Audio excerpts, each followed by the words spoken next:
भयानक बरसात और आंधी तूफान भरी थी वो रात। ब्राह्मण चाणक्य का शीश एक भाले के ऊपर चौराहे पर टंगा था। बालक चाणक्य को जब इसका पता चला, उसका हृदय हाहाकार कर उठा। पिता की राख एक हांडी में भरकर उसने एक पेड़ की जड़ में छिपा दी और प्रतिज्ञा की। मोटी मोटी लाल सुर्ख आंखें अपने इस भयानक रूप को देखकर वह एक भयानक हंसी हंसा। कौन थे चाणक्य? इस वीडियो में हम इसके विस्तृत परिचय को जानेंगे। चाणक्य पुत्र होने के कारण आप भी चाणक्य के नाम से विख्यात हुए और संसार के समक्ष एक नया इतिहास रचा। आचार्य चाणक्य पक्के कूटनीतिज्ञ थे। उन्हीं की नीतियों के फलस्वरूप भारत एक परचम के नीचे संगठित हुआ। विश्व विजय का सपना देखने वाला सिकंदर भी भारत से खाली हाथ लौट गया। उन दिनों मगध भारत का एक बहुत शक्तिशाली राज्य था, जिस पर राजा धर्मनंद का राज्य था, जो अत्यंत विलासी और हमेशा सुरा सुंदरी में डूबा रहता था, जिसे राज्य की कोई चिंता नहीं थी।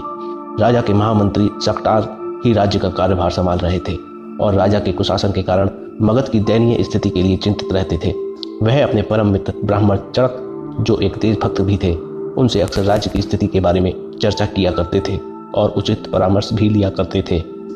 राजा का गृह मंत्री, जिसका नाम राक्षस था, जो शकटार को हटाकर स्वयं महामंत्री बनना चाहता था, राजा के गलत कार्य को बढ़ावा देकर शकटार एवं चाणक्य के विरुद्ध राजा के कान भरता रहता था। एक दिन राजा ने शकटार और उसकी पत्नी एवं पुत्री के साथ ब्राह्मण चाणक्य को राजद्रोह के आरोप में बंदी बना लिया। राजा धर्मनंद ने शकटार की अपेक्षा चाणक्य से ज्यादा क्रोधित होने के कारण सभी कायदे कानून को ताक पर रखकर चाणक्य को मृत्युदंड के रूप उसका सिर काट कर चौराहे पर लटकाने का आदेश दिया। भयानक बरसात और आंधी तूफान भरी थी वो रात।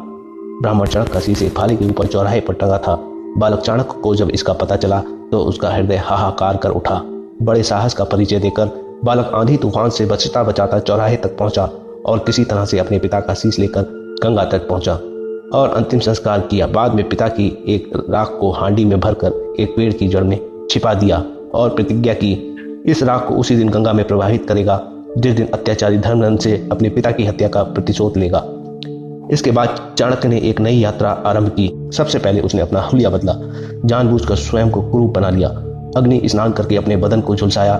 जब इस पर भी उसे तसल्ली न हुई तो उसने पत्थर से अपने दांत तोड़ दिए।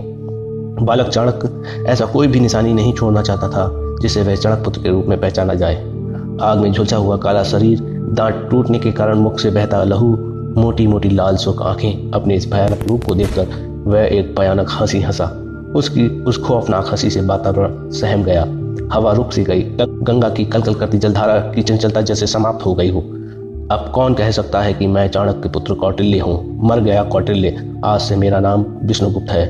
जब चलते चलते वह कोसों दूर निकल गया, शरीर में अग्नि की जलन, दांत टूटने का दर्द और थकावट के कारण जब वह लड़खड़ाकर एक नदी के किनारे वृक्ष के तने से पीठ लगाकर बैठा और बेहोश हो गया। आचार्य मोहन स्वामी गंगा स्नान से लौट रहे थे।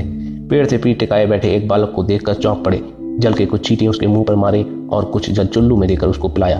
तब बालक ने आंखें खोली। तुम कौन हो बालक? आचार्य स्वामी मोहन ने बड़ी आत्मीयता से पूछा। क्या कोई दुर्घटना घटी? विष्णुगुप्त उठे। वह समझ गए कि नियति का खेल प्रारंभ हो चुका है। उन्होंने आचार्य को प्रणाम किया और बताया कि मेरा नाम विष्णुगुप्त है। मैं उस ईश्वर के होते हुए इस संसार में अकेला कैसे हो सकता हूँ? आचार्य मोहन स्वामी की पारखी नजरें गहराई से इस बालक का निरीक्षण कर रही थीं।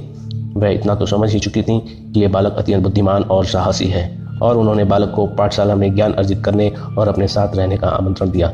ये सुनकर बालक का हृदय गदगद हो उठा। उसे लगा उसका संकल्प को पूरा करने के लिए जैसे स्वयं श्री हरि आचार्य मोहन स्वामी के रूप में उसके समक्ष उपस्थित हो गए हैं। तत्क्षण उसने आचार्य के चरण स्पर्श किए और बोला, आपकी इस अनुकंपा का मैं जीवन भर ऋणी रहूंगा।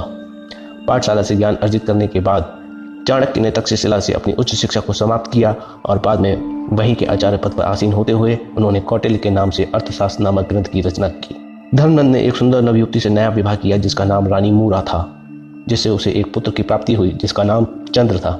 किंतु अपनी रानी पर चरित्रहीनता का शक करने के कारण उसने उसे त्याग दिया। रानी गुप्त स्थान पर रहकर और पंखे बनाकर अपना गुजारा करती थी। एक दिन चाणक्य ने चंद्र को एक वृक्ष के नीचे बैठकर अपने मित्रों के साथ न्याय करते देखा और उससे प्रभावित होकर उन्होंने चंद्र को उचित शिक्षा देने के लिए तक्षशिला का निमंत्रण देते हुए रानी मूरा से आग्रह किया और चंद्र को अपने साथ ले गए। एक दिन अचानक विष्णुगुप्त की भेंट शकटार से हुई, जो उनके पिता चाणक्य के मित्र थे। चाणक्य ने शकटार को बताया उसके पिता की प्रतिशोध की ज्वाला उसके हृदय में धधक रही है। शकटार महानंद के मंत्री अवश्य थे, किंतु आज भी वह उसकी विलासिताओं से दुखी थे और चाहते थे कि किसी प्रकार मगध को नंद के अत्याचारों से मुक्ति मिले।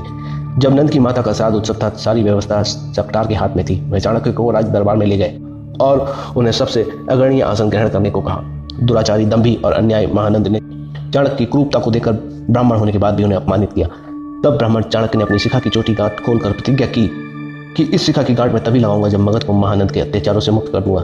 इसके बाद उन्होंने राजनीति की ऐसी शतरंज बिछाई कि चारों ओर उन्हीं की जय जयकार होने लगी। विश्व विजय का सपना देखने वाले सिकंदर को भी उन्होंने लताड़ दिया। शक्तिशाली महामात्र राक्षस के होते चाणक्य ने अपनी शपथ पूरी करी, अपने पिता की हत्या का प्रतिशोध लिया और भारत के राजपथ पर महानंद और मूला के पुत्र चंद्रगुप्त को आसीन कर पूरे भारत में एक झंडे के नीचे लाने जैसा असंभव कार्य किया। इसके बाद चंद्रगुप्त ने उन्हीं की नीतियों का अनुसरण करते हुए एक लंबे समय तक भारतवर्ष पर शासन किया। आगे के वीडियो में हम उन्हीं जनकपुत्र चाणक्य की नीतियों को भावार्थ एवं व्याख्या सहित प्रस्तुत करेंगे। हमारा विश्वास है कि चाणक्य की नीति आज भी उतनी सार्थक एवं प्रभावशाली हैं जितनी उस काल में थी।